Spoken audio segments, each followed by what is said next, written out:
Boa noite, igreja, graça e paz, amém? Seja muito bem-vindo aí a mais um culto do M-Holy. Nós estamos numa série de mensagens chamada Família Holy. Ela teve uma mensagem de introdução que aconteceu no domingo, há 13 dias atrás. Tivemos a primeira mensagem da série sábado passado, 7 dias atrás. Domingo preguei sob o título A Comunhão do Espírito Santo. Sábado passado façamos, e tudo isso você pode encontrar, caso você não acompanhou, não esteve presente, tanto nas nossas plataformas de mídia visual, como o YouTube, quanto nos podcasts, lá nas reproduções apenas do áudio. Então, no Deezer, Spotify, você pode pesquisar lá na página da Alameda, e você vai encontrar essas duas mensagens para que você se localize. Você vai pegar exatamente uma mensagem do meio. Então, são 5 no total, contando com a introdução de domingo. Então, essa é a terceira, exatamente a metade. E se você não assistiu ou não ouviu as outras, você realmente está pegando o bonde andando. E está tudo bem, o bonde não tem porta, pula para dentro e vamos embora para o mesmo lugar, que Jesus ama essas coisas. Amém? Então, dito isso, abra sua Bíblia em Mateus, capítulo 6, verso 9, a minha versão NAA, a sua, tanto faz, você pode acompanhar, ou também pelo telão ali, como está projetado. Apenas quero, enquanto você acha aí na tua Bíblia, reforçar aqui como profeta, a palavra que foi dita pelo profeta que me antecedeu aqui no púlpito. Deus falou com algumas pessoas em específico. É óbvio que todo mundo quer que comece a chover, que o milagre aconteça, mas eu não estou aqui chutando, não estou indo pela generalização da palavra, estou indo na especificidade dela.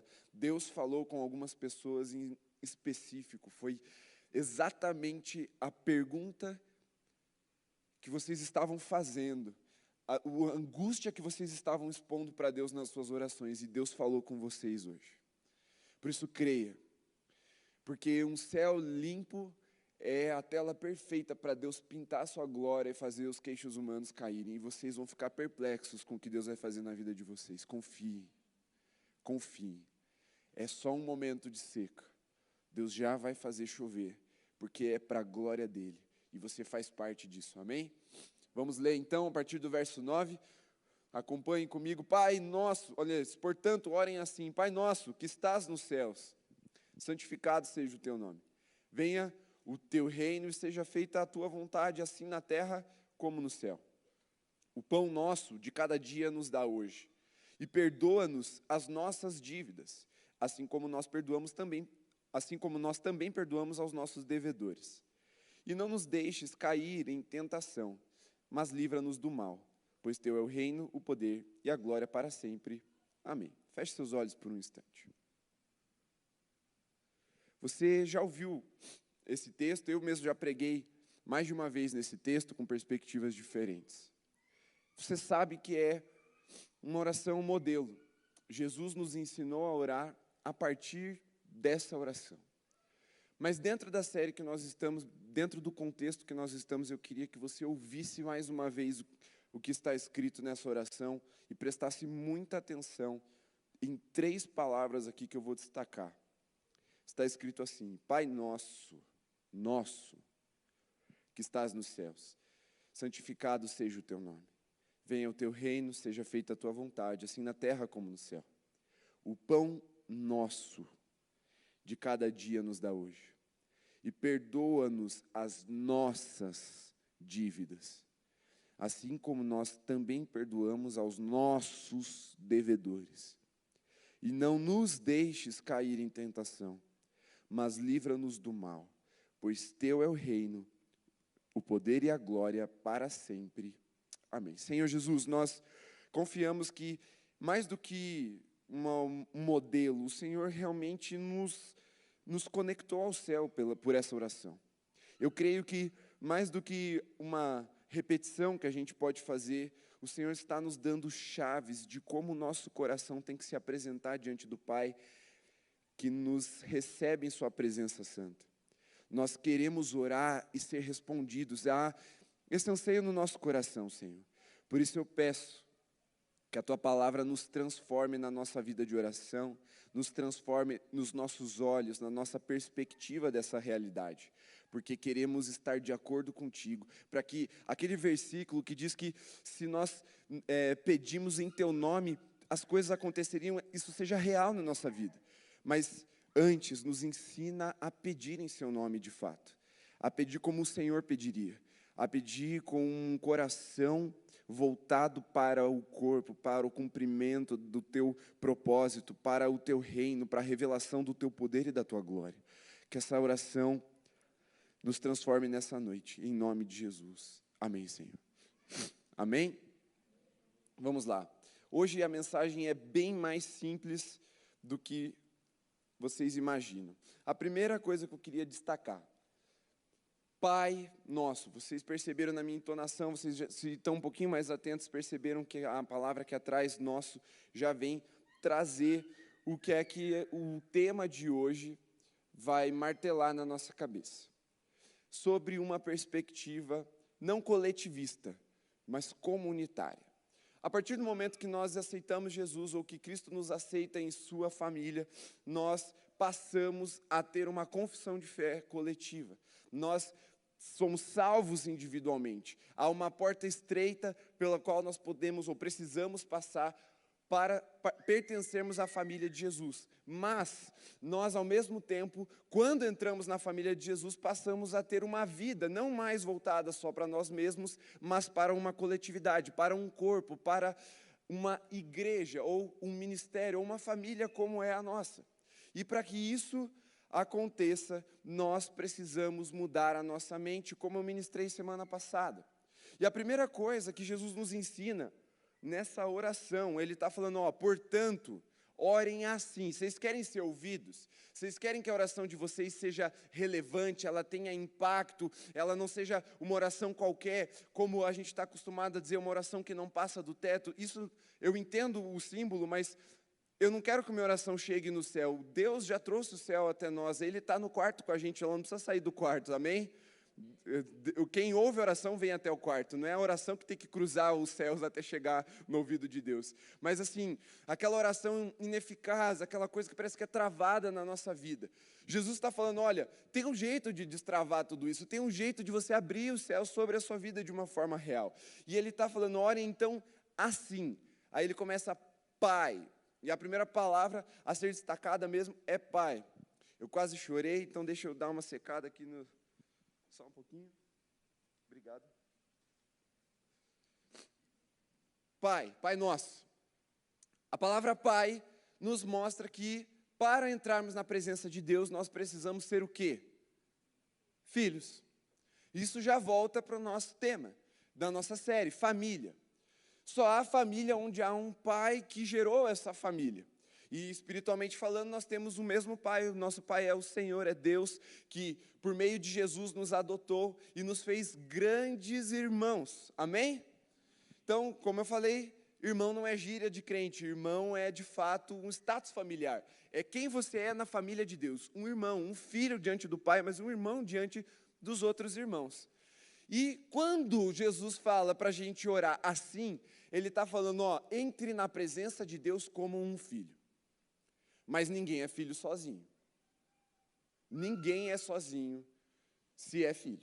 Porque na primogenitura de Jesus, todos nós fomos inseridos para que Ele não fosse mais unigênito, mas primogênito entre os irmãos, entre muitos irmãos. Significa que antes Jesus era o único filho, mas Jesus não gostou de ser filho único. E Ele falou, vou trazer um monte de irmão.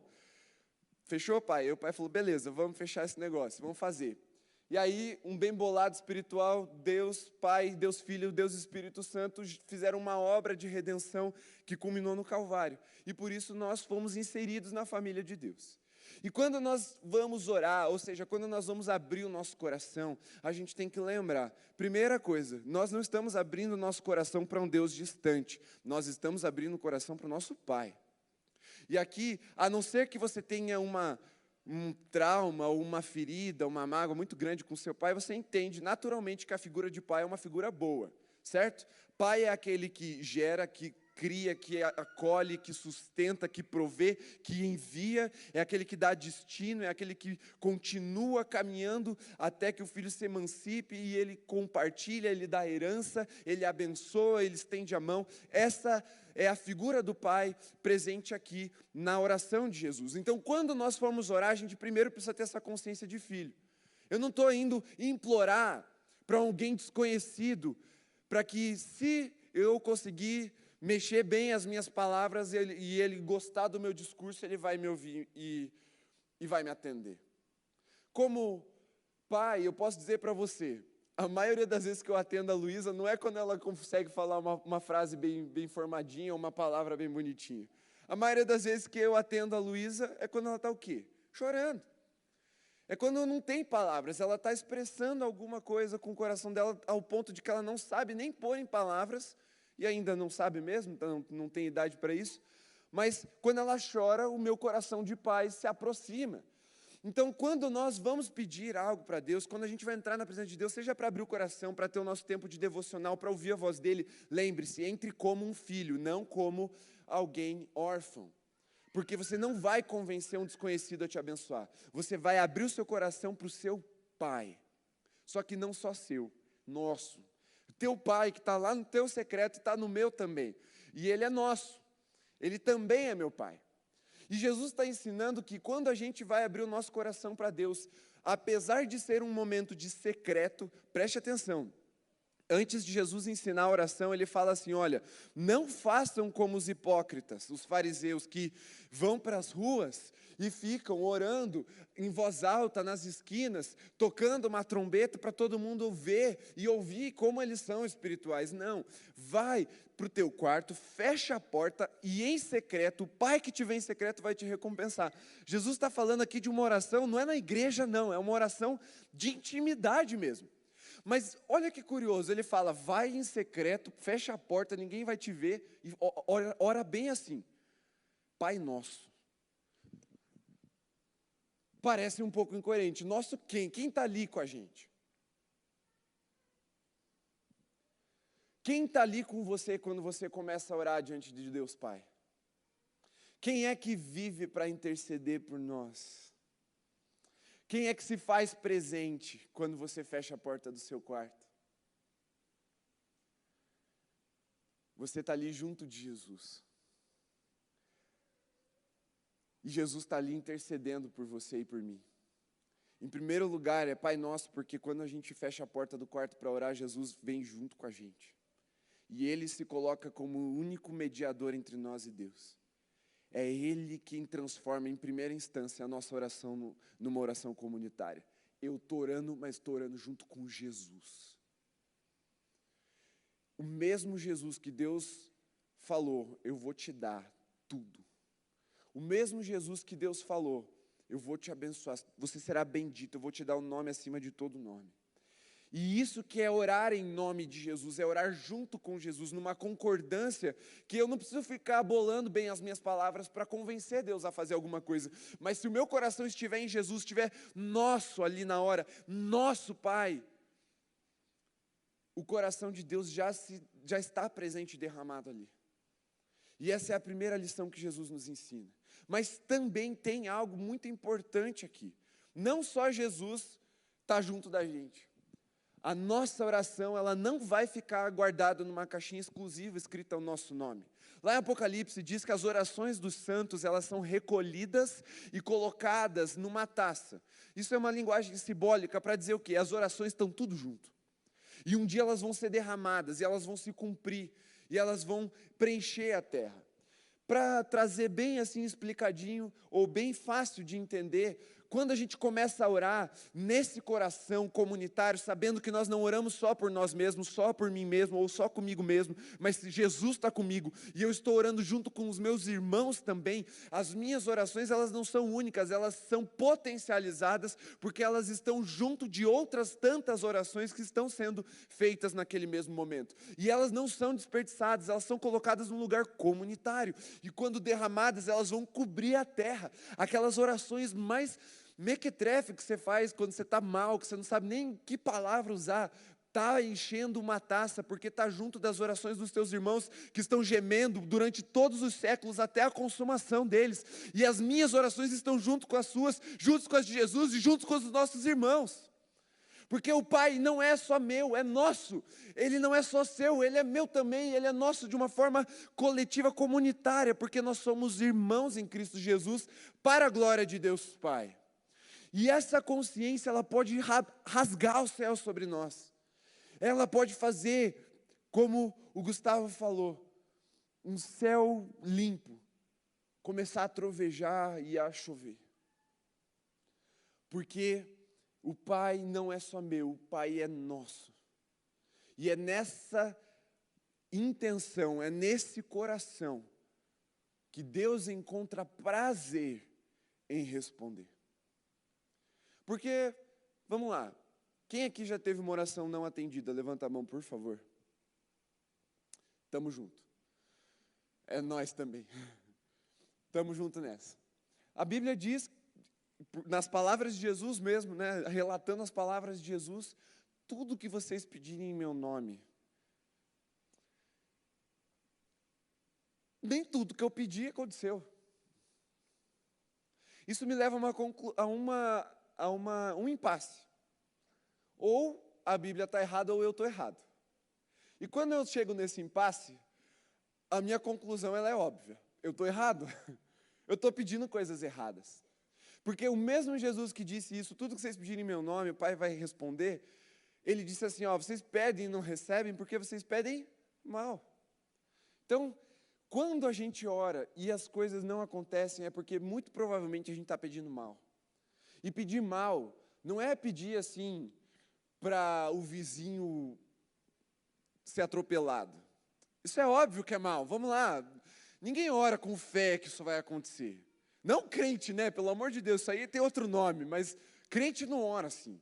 Não é esse tipo de oração ruim, má que Jesus está falando. Ela é má porque ela é voltada para si mesma. E de novo, existem necessidades que a gente sente no nosso indivíduo mesmo. Poxa, eu preciso comer, Senhor. Mas não vou usar esse exemplo porque eu já vou chegar lá. Tem coisas que você pede para si mesmo e não há nada que justifique que Deus responda aquilo para você, porque aquilo provavelmente vai te levar a viver uma vida mais em si mesmada, uma vida muito mais individualista. Tem coisas que Deus está querendo te dar de presente e você ainda não orou pedindo, você ainda nem teve o coração transformado para pedir nessa perspectiva, Senhor, o Senhor vai pôr na minha mão, mas não só eu, não vai parar em mim. Eu não sou poço, eu sou canal. E o que chegar em mim vai chegar em alguém. O que me abençoar vai abençoar os outros também. E quando a gente entra na presença de Deus nessa perspectiva, Senhor, não para em mim. O que o Senhor fizer por mim, eu vou fazer também. A misericórdia que eu receber, eu vou dar. O amor que o Senhor derramar sobre mim, eu vou derramar sobre outras pessoas. A generosidade que o Senhor tiver comigo, eu vou ter com os outros também. Aquilo que o Senhor colocar sobre a minha confiança, a minha administração, eu vou também delegar e abençoar outras pessoas. Quando a gente começa a ter essa perspectiva, não mais individualista, só que de corpo, de quem é o maior interesse em edificar a igreja, senão o próprio cabeça que é Cristo, e Cristo intercede por nós diante de Deus Pai, e dessa lógica você já entendeu que Deus quer responder muita coisa que a gente ainda não tem o coração preparado para ouvir ou para receber. E quando Jesus fala, portanto, orem assim, mesmo quando vocês estiverem no secreto, mesmo quando ninguém estiver ouvindo, mesmo quando você for abrir o teu coração, até o teu coração angustiado, apertado, amargurado, doente, cativo, quando você for abrir para Deus, fala, Deus me cura, porque eu vou transformar as nações se eu for curado, me cura para que eu manifeste o teu reino, a tua glória, o teu poder para todo sempre com a minha vida. Precisa dar continuidade. Essa oração, se ela for feita com consciência, a gente vai entendendo que há um aspecto muito cristológico nela. A lógica de Cristo, ou o conhecimento de Cristo. Cristo pediu tudo que pediu para nos salvar, para nos abençoar, para cumprir o seu propósito, para glorificar o Deus Pai, para que a cruz consumasse a obra de redenção do povo de Deus. Você não vê Jesus pedindo coisas para Ele mesmo, Você vê o tempo todo Jesus pedindo para o Pai: Pai, tem misericórdia deles. Pai, eles não sabem o que fazem. Pai, multiplica porque eles têm fome. Pai, e ele vai orando e vai pedindo, intercedendo: Pai, eu peço para que eles sejam um como eu e o Senhor somos, para que eles experimentem a minha presença, a glória de Deus Pai sobre a vida deles. Jesus intercede o tempo todo por nós. Você vê que o coração de Jesus o tempo todo era abençoador. Mas se nós não tivermos esse mesmo coração, o mesmo coração de Jesus, as nossas orações vão ficar daquele jeito, muito voltadas para nós mesmos e sem resposta. Por isso, quando você chegar diante de Deus, lembre-se, você é filho, Deus é pai, mas Ele não é só seu. Deus está nos libertando da síndrome do filho único crente. Oi, minha filha. Você ainda é filha única. Só um pouquinho, logo, logo.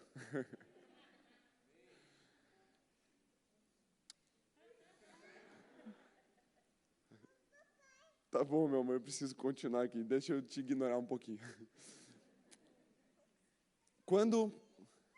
Você está me desconcentrando, filho. Quando eu entro na presença de Deus, eu não sou filho único. Eu tenho irmãos. E essa síndrome do filho único tem que acabar, amém? Vocês estão querendo mesmo que Deus responda as orações de vocês? Então, a síndrome do filho único tem que acabar, amém? Nós vamos transformar as nossas orações. Tanto no secreto, quanto quando a gente estiver na intercessão, quando a gente estiver aqui no altar, quando a gente estiver orando uns pelos outros. É o nosso Pai. E a gente tem que lembrar disso. Não é meu, não é seu, é nosso. E isso Jesus fez questão de cravar aqui na oração. Mas tem uma segunda coisa que ele fala, e eu enfatizei para você, você deve ter percebido. Tem outra coisa que é nossa aqui. Além do Pai, o pão. Por isso que eu não usei da fome antes. Pão nosso, o pão nosso de cada dia, Senhor, nos dá. De novo, o pão não é meu. Até a tua fome não é só tua, é minha também. Às vezes eu sinto que eu tenho uma fome de muito mais gente do que eu. E hoje eu entendo espiritualmente o que isso significa. É Deus me ensinando que a minha fome, a fome dos outros é minha também. Talvez você tenha tido essa mesma sensação, né? Deus revelou para a gente, está tudo bem. Mas assim, nem a fome é nossa. E a fome é algo tão assim, dentro de nós. A fome é algo tão pessoal. Cada um tem um gosto diferente, uma preferência. Alguns enjoos, assim, tipo, isso não. Parece algo tão íntimo. Mas o que Jesus está ensinando é que até isso é nosso. Não é só teu, não é só meu. E aqui a fome, ela vem, claro, para representar muito mais do que só a própria fome, literalmente. A fome aqui vem para apresentar as necessidades. Quando a igreja começou, lá em Atos, capítulo 2, e o Espírito Santo veio, e uma cultura se estabeleceu, um modo de funcionar, um modus operandi da igreja começou a rodar mesmo, está escrito que em tudo eles tinham em comum. Eles partiam o pão de casa em casa. Os discípulos estabeleceram, como se fossem cargos, mas muito mais do que cargos, funções dentro do funcionamento da igreja, homens cheios do Espírito Santo, que sabiam a palavra, que andaram com Jesus só para atender às necessidades daqueles que tinham necessidades. A Bíblia diz que naquele momento pós-Pentecostes, os que tinham propriedades vendiam para dar a quem não tinha nada. Porque a inclinação do coração de uma igreja cheia do Espírito Santo, ela é para a necessidade dos outros também.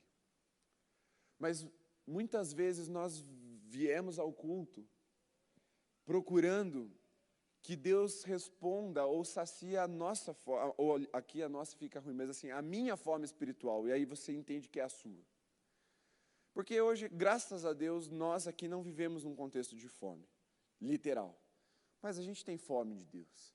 A gente tem expectativas pelo derramar da presença de Deus. Quantos não querem sair daqui falando, nossa, que culto, todo mundo? Mas não é suficiente você chegar aqui com uma fome individual. Se você está insatisfeito, está tudo bem. Nós precisamos pensar comunitariamente. Enquanto tiver gente faminta, nós não vamos parar de distribuir o pão. E o pão aqui, Jesus mesmo disse acerca dele mesmo: eu sou o pão da vida. Aqui sim é a necessidade, é literalmente a necessidade, mas é também simbolicamente a fome espiritual, o próprio derramar de Cristo sobre a vida dos outros, o compartilhar de Cristo. Por isso que crente de verdade não se contenta em carimbar o passaporte e ir para o céu. Não, estou garantido, agora eu vou me isolar aqui, me trancar e esperar Jesus voltar, ou eu morrer, porque eu estou garantido. Isso não revela Cristo. Isso coloca, inclusive, em dúvida se de fato aquela pessoa está em Cristo. Porque Cristo transforma, e transforma a nossa mente em que direção? Na direção do próximo. Nosso desejo de nos alimentarmos precisa ser um desejo para alimentar os outros também. Do tipo assim: Senhor, me dá pão, porque eu vou dividir. E aí era uma prática constante, perseverante da igreja. Partiam o pão todos os dias. Ninguém tinha falta de nada. Só que muitas vezes a gente está tranquilo de ter os nossos devocionais regadas à presença de Deus. Temos a nossa exposição à palavra bem caprichada ali, livros mais profundos que nos levam a uma conexão verdadeira com Deus. Fechar ali e beleza, não compartilhar aquilo com ninguém. Mas isso não pode acontecer numa família. Imagine Deus apresentando sua família para os outros. Ó, vem cá, filhos, venham cá. Quem aqui já deve ter passado por essa experiência da mãe ou do pai chamar você e os seus irmãos para apresentar para a visita? Alguém que já teve essa experiência? Filho, vem cá, chama teu irmão. Tem uma visita aqui em casa, quero te apresentar. Agora imagina Deus fazendo isso. Vou apresentar meus filhos para o mundo. Aí vem um filho todo fortão, bonitão, assim, igual o Luiz e tal. Bem alimentado, bem nutrido. Faz a pose. E aí, pai, trinca. Aí, cadê teu irmão? Não, tá vindo. Aí chega o irmão todo mulambento, feio, raquítico e tal. Aí, torto, faltando um dente. O mundo ficaria meio assim: o que você está fazendo com seus filhos? Porque você tem filho preferido, só pode. Não. Deus tem o interesse de que a gente se alimente mutuamente. Ele coloca pão na nossa mão para que a gente alimente uns aos outros também. Nós fazemos parte disso.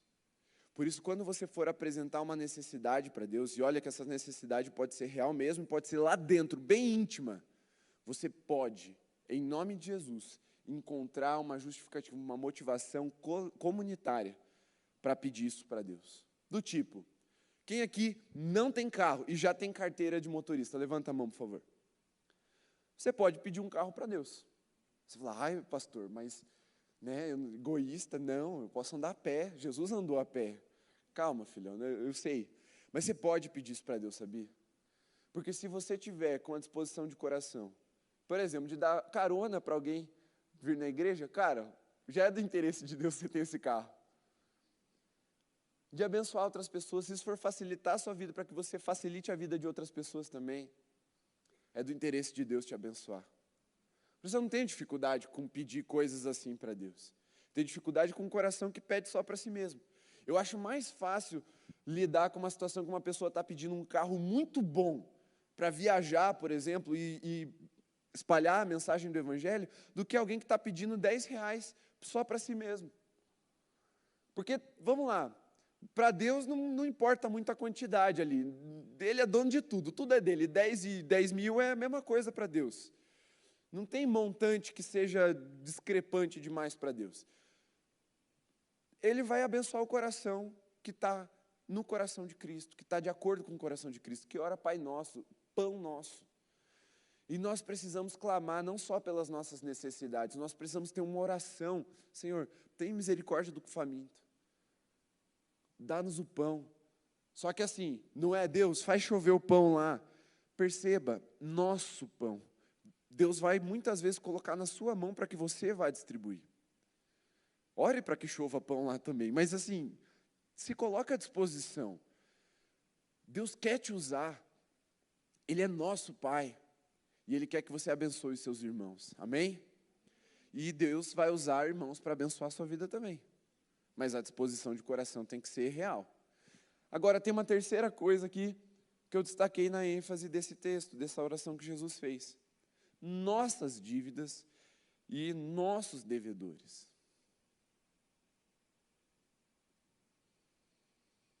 E aqui a gente entra talvez num ponto mais difícil da oração de Jesus. Você já deve ter pensado assim, e eu confesso que eu já pensei assim muitas vezes. O pecado é meu, não interessa para mais ninguém, é eu e Deus. E talvez você tenha até usado o versículo de Davi para respaldar isso. Que Davi fala no Salmo: Senhor, contra ti, somente contra ti pequei. Davi tinha matado, tinha adulterado, tinha conspirado, morreu gente. E ele falou, contra ti somente pequei. E aí usa esse versículo falando, não, eu também só matei, só adulterei, só roubei e só contra Deus. Meu pecado é eu e Deus, isso não importa. Filhão, deixa eu te explicar uma coisa. Por mais que isso seja um versículo, é Davi abrindo o coração dele para Deus, falando que em primeira instância, em última instância, sim, ele pecou contra Deus. Mas é óbvio que ele teve pecado contra outras pessoas também. Aquela é uma forma poética de Davi abrir o coração primeiro a quem ele deve a maior aliança, a fidelidade, que é a Deus. Mas isso não significa que ele não pecou contra os outros. E aí, mesmo que isso fosse uma doutrina da antiga aliança, na nova aliança Jesus está apresentando, não tem esse negócio. Teu pecado é o pecado da igreja. E mesmo na antiga aliança, eu quero te mostrar como isso já acontecia de pecado comunitário. Quando Daniel vai orar, Daniel é um dos poucos homens da Bíblia, presta bem atenção, é um dos poucos homens da Bíblia que não tem um pecado relatado. E quando ele vai orar pela nação, ele ora pelos nossos pecados.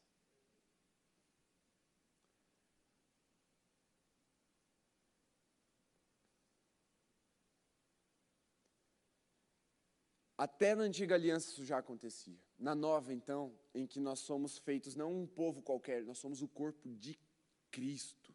Quando um peca, pecamos.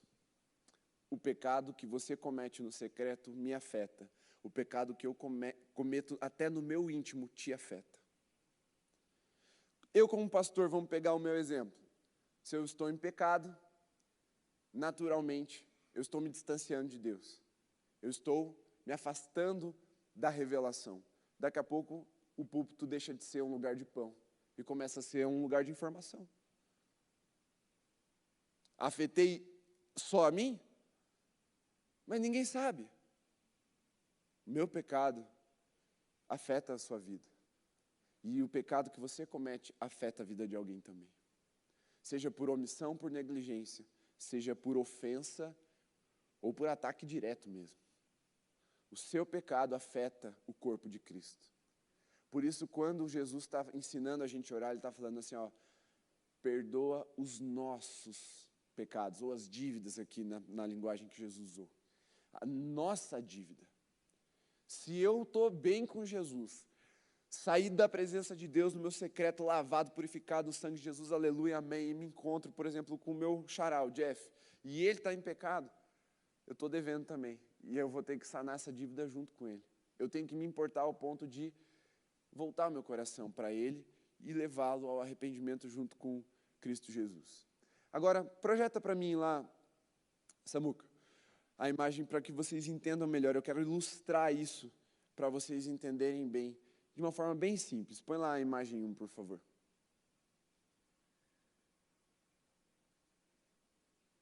Cara, já falei teu nome. Perdão. Alguém projeta lá, eu não sei nem se ele está lá, cara.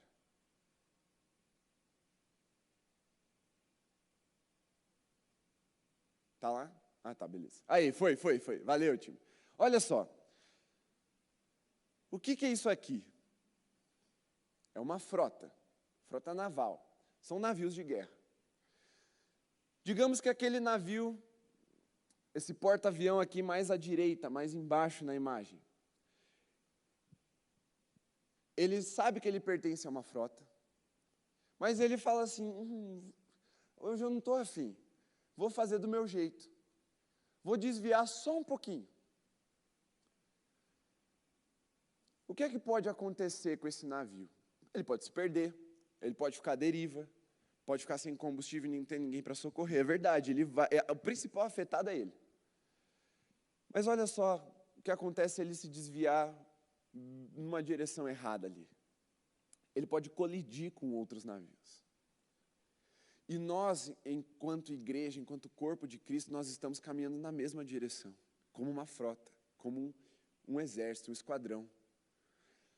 Se um se desvia, faz bagunça naquilo que Jesus está direcionando. Só que não é só um encontrão. Isso pode causar um acidente e muitas pessoas se perderem. Como aconteceu no arraial de Israel. Quando Josué lidera o povo para destruir as muralhas de Jericó, quantas pessoas morrem de Israel? Nenhuma. Ninguém morreu.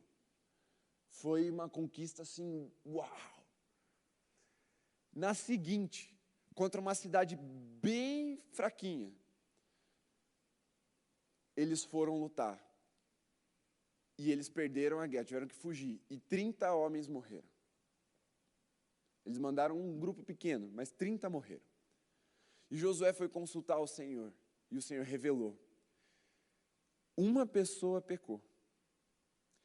Deus, quando o povo conquistou Jericó, ele falou, não peguem nada para si. Nada. E esse cara pegou, escondeu na tenda dele e enterrou.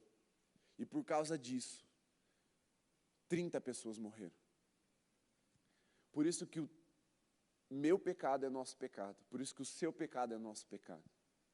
Porque quando um está em pecado, outros também são afetados. Nós não somos um barco qualquer à deriva, nós estamos numa frota, nós temos um destino, uma missão para cumprir. É por isso que a minha dívida é nossa dívida. É por isso que até os pecados mais íntimos do seu coração afetam a igreja. Afetam isso aqui que a gente está fazendo. E quando a gente for orar e tiver tudo bem com a gente tem que lembrar que ainda tem irmãos em pecado e a gente precisa que Jesus redima essas vidas. Por isso, não fique feliz ou contente no sentido de contentamento. Não ache razoável um irmão em pecado. Você precisa se dobrar diante de Deus e falar, Pai nosso, perdoa as nossas dívidas. Porque isso vai te afetar, vai afetar os seus irmãos, vai afetar a missão que Deus deu para nós. Mas não é só os nossos pecados ou as nossas dívidas, é também os nossos devedores. Quando alguém intenta contra nós, quando alguém nos ofende, não ofende só a mim, ofende a nós. Uma família é assim, e essa eu acho que é mais fácil de entender. Você pode bater no seu irmão, pode ou não pode? Você acha que pode. Não deveria, mas você acha que pode. Você pode xingar, reclamar, falar mal, mas se alguém fala mal do seu irmão, bicho pega. É igual brasileiro. Cara, brasileiro fala muito mal de brasileiro. A gente reclama, ei, povo brasileiro, é o jeito do brasileiro. Mas se um gringo fala mal da gente, o bicho pega. Pera aí, você não. Você não é irmão, cara. Tem que ser dessa forma também. A família de Deus tem que ser assim. Falou de mim, falou de todos, falou de um, falou de todos. Falou de você, falou de mim, e é nós. Quem te ofende, me ofende. Quem te ataca, me ataca. Porque se uma parte, um membro do corpo está sangrando, o corpo todo está sangrando. Não tem isso, tipo, você está sangrando? Não, eu não, só meu braço.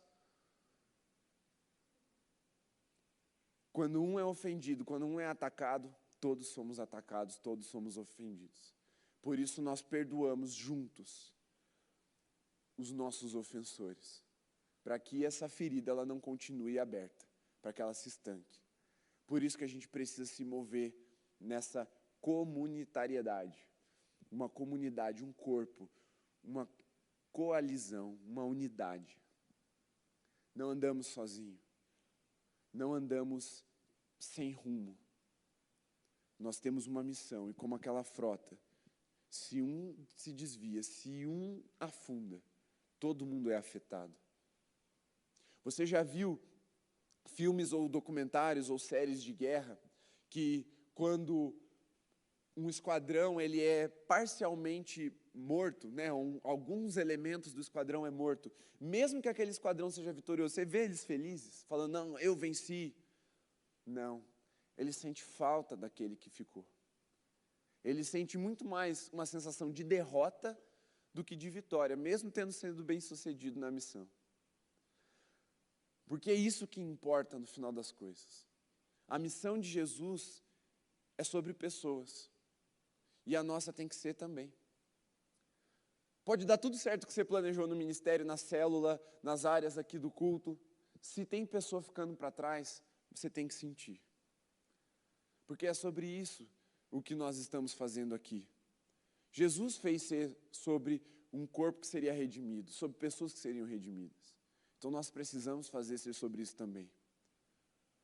Nós não podemos nos contentar em chegar no final com a bandeira na mão e olhar e não ter time nenhum para comemorar com a gente. A vitória também é nossa, não só a derrota, não só as dívidas e devedores. Quando ofenderem alguém, te ofenderam. Quando te ofenderem, nos ofenderam. E quando você estiver em pecado, nós estamos em pecado. E nós vamos orar intercedendo. Senhor, perdoa os nossos pecados. Daniel ensina fazendo isso, orando pela nação como um todo. Ele fala, Senhor, perdoa a prostituição, perdoa a apostasia, perdoa a infidelidade, perdoa a feitiçaria. Ele vai pedindo perdão pelos pecados da nação. E nós já fizemos isso aqui várias vezes, Senhor, perdoa-nos pela corrupção do Brasil. Porque a gente está inserido. Você vai falar assim, mas eu não me corrompi. Mas você sofre os danos da corrupção do mesmo jeito. Ou não? Sofre. E é dessa forma que a gente precisa entender que os pecados são nossos, que os devedores também são nossos. E a gente precisa levar isso diante de Jesus nas nossas orações, mas ter isso na nossa mentalidade. E a última coisa que eu trouxe aqui, como destaque nessa oração de Jesus, que também é nossa, é nossa tentação e o nosso livramento. Livra-nos. Não livra-me. Há uma tentação que ela é muito particular, muito peculiar a cada um de nós.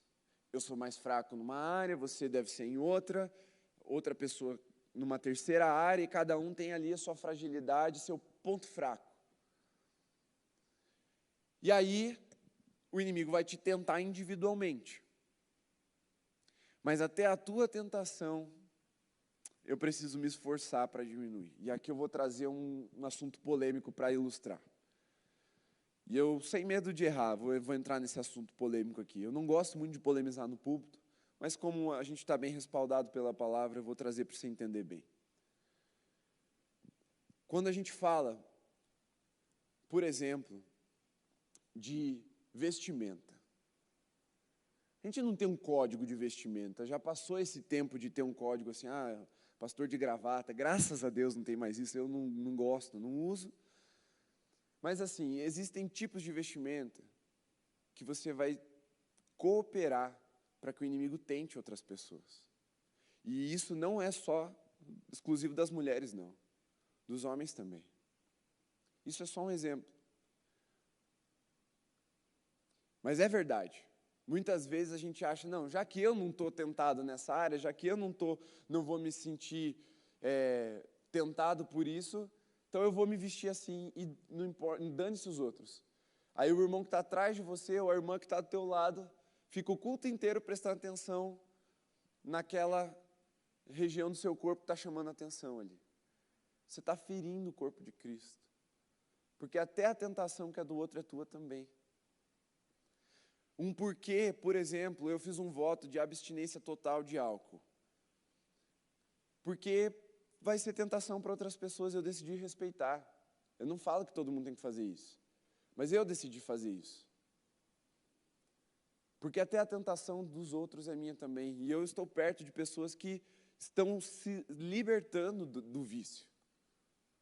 É uma escolha, porque eu entendi que, apesar disso não ser uma tentação para mim, é uma tentação para o meu irmão. E por ser uma tentação para o meu irmão, eu não vou cooperar para que ele caia. Porque a tentação dele é minha também. Assim como a nossa tentação pode ser dividida. Cara, eu tenho dificuldade nessa área. Me ajuda. É minha tentação também. Vamos lá, vamos caminhar junto.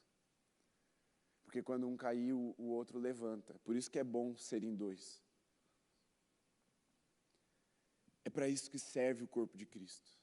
Porque até a tentação é nossa. Mas não só a tentação, o livramento também é nosso.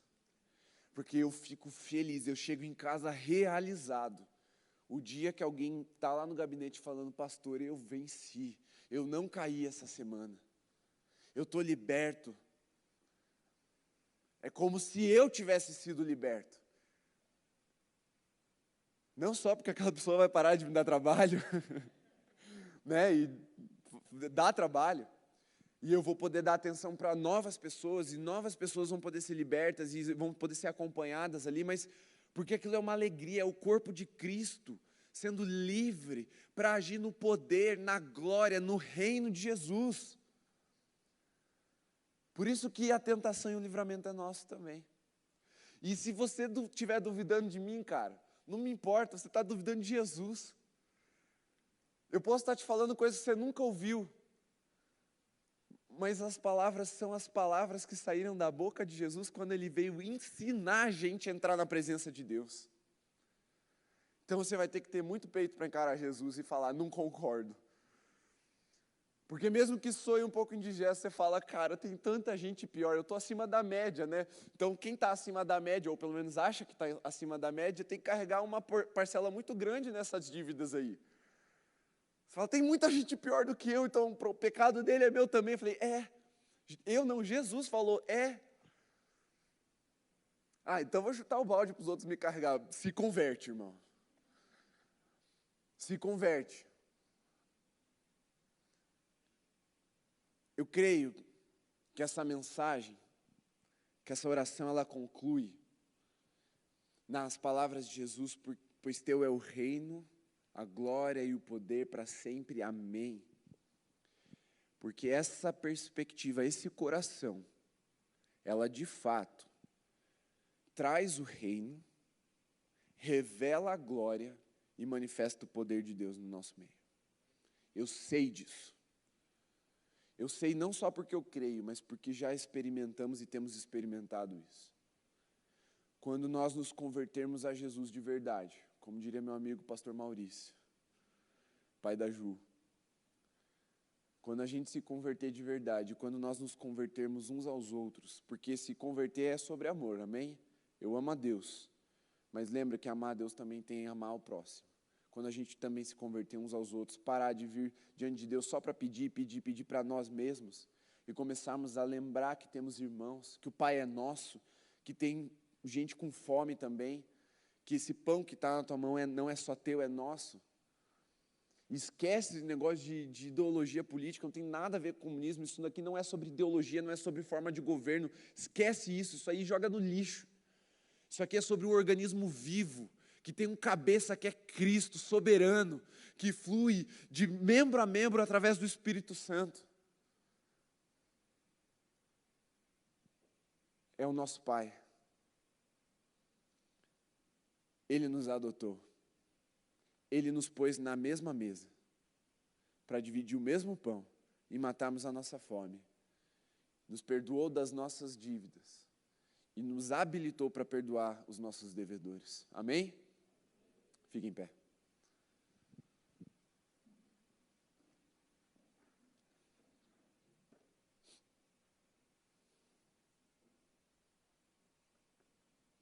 Feche seus olhos por um instante. Ouça mais uma vez o que Jesus orou. Pai nosso, que estás no céu, santificado seja o teu nome. Venha o teu reino, seja feita a tua vontade, assim na terra como no céu. O pão nosso de cada dia nos dá hoje. e perdoa-nos as nossas dívidas, assim como nós também perdoamos aos nossos devedores. E não nos deixes cair em tentação, mas livra-nos do mal, pois teu é o reino, o poder e a glória para sempre. Amém. Espírito Santo, vá selando essa semente num solo fértil nos corações agora. Eu expus a tua palavra, a tua mensagem, eu confio a ti o convencimento, a transformação. A partir daqui eu não posso mais, mas eu creio que o Senhor é poderoso para fazer. Espírito Santo, aumenta as águas nesse lugar. Vai aumentando a tua presença. Vem com mais. E conforme o Senhor aumenta a tua presença, vai nos quebrantando, Senhor. Vai nos convertendo os nossos corações, a nossa mente a essa mentalidade nova de coletividade, que somos um corpo. Faz isso, Espírito Santo, faz na individualidade, mas para a coletividade, para a comunidade. Não estamos aqui, Senhor, para brincar de quem acredita mais, quem sai mais feliz com o culto, quem sai mais satisfeito. Nós estamos aqui para viver o teu reino. E o teu reino nos leva a esse lugar de compartilhamento, porque sabemos que o Senhor é nosso Pai. E esse é quem o Senhor é. O Senhor que não nos limita, mas que nos expande, nos amplia, para vivermos essa vida regada, essa vida compartilhada. Eu oro agora, repreendendo em nome de Jesus, toda semente do inimigo que vem para criar resistência contra essa palavra, está repreendido em nome de Jesus. Todo sofisma, toda ideia corrompida que impede essa semente de frutificar. Espírito Santo, agora vá nos convertendo uns aos outros também. Nos leva a esse lugar de perdão, de entender o coração uns dos outros, de entender a necessidade uns dos outros, de entender que nem aquilo que o Senhor quer nos dar é só para nós. A gente precisa compartilhar. E leva o teu povo a uma resposta prática em nome de Jesus. Amém. Olhe para mim.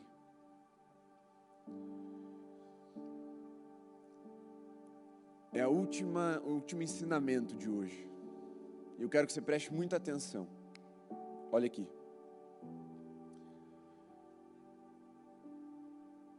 Nós vivemos numa cultura individualista. Ponto. Se você quiser uma explicação melhor, volte na mensagem de introdução. A partir disso,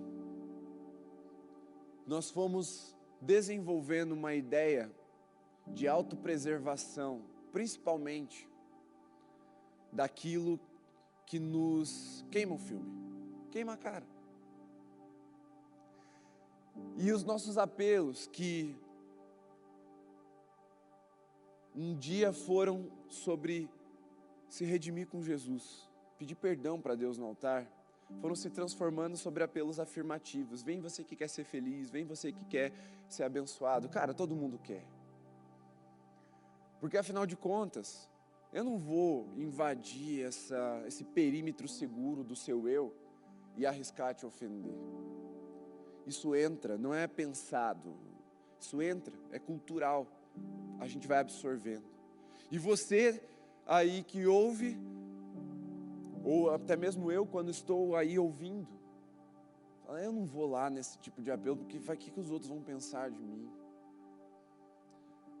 Mas a nossa confissão de fé, ela é comunitária. Cremos. Nosso Pai, nosso pão, nossas dívidas, nossos devedores, nosso livramento, nossa tentação. Então também é nossa redenção.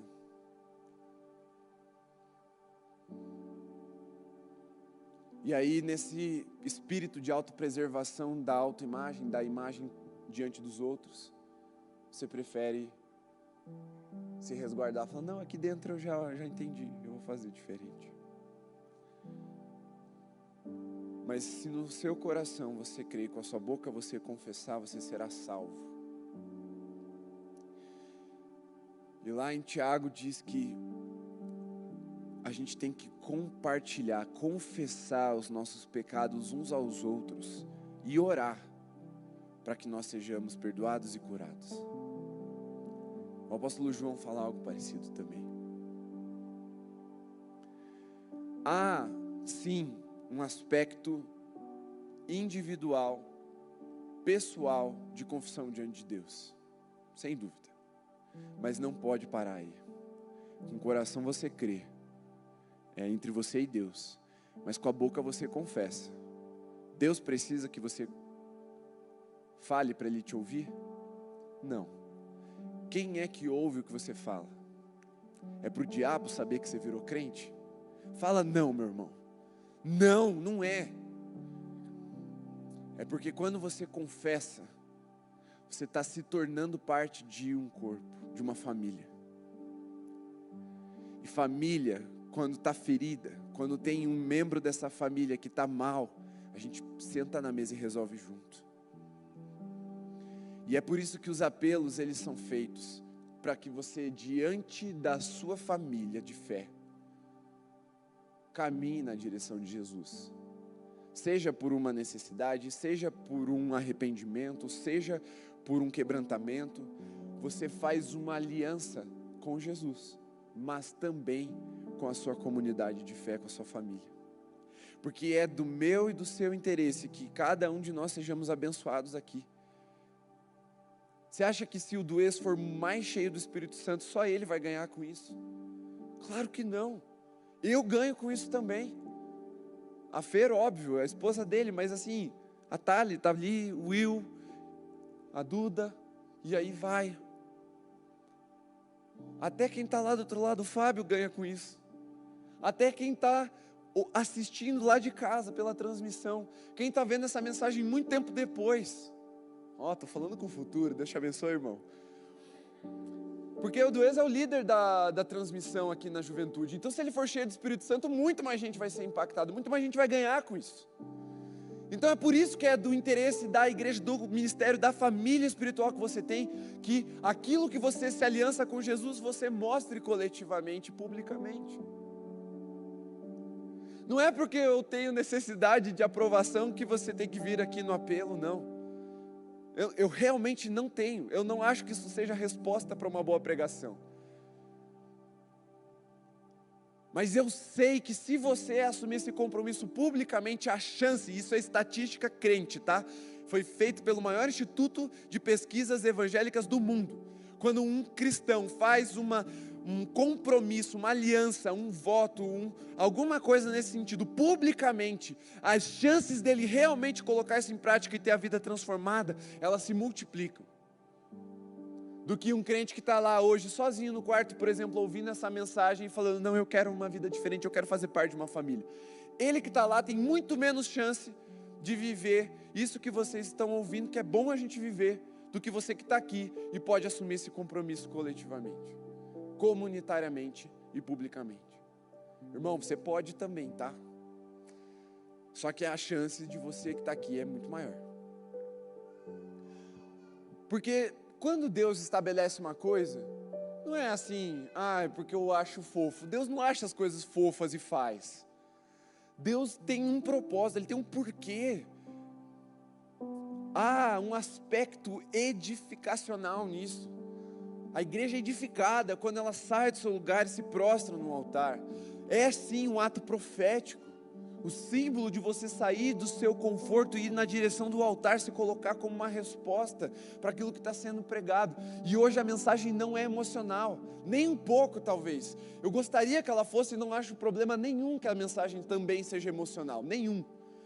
Mas hoje eu não posso te puxar pela tua emoção, porque isso vai falar sobre os teus relacionamentos, e o relacionamento você precisa estar consciente de que agora você faz parte de uma família espiritual, e o seu voto, a sua devoção tem que ser bem consciente.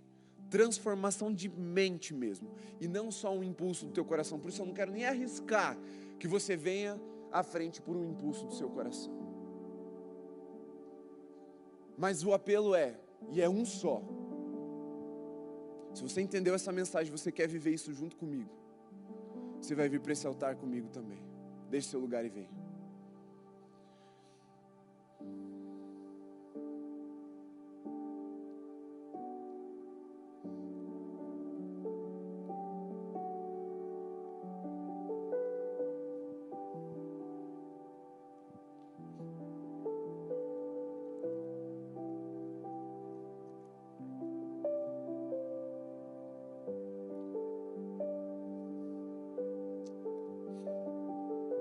Espírito Santo, nós nos dobramos diante de Ti.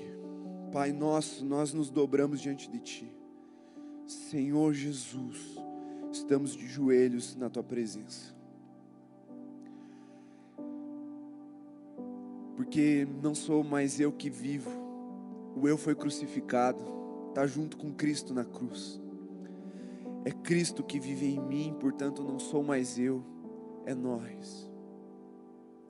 Somos uma família para o Senhor. Nós temos muitos irmãos. Nós temos pão e temos fome. É nosso pão e a nossa fome, Senhor.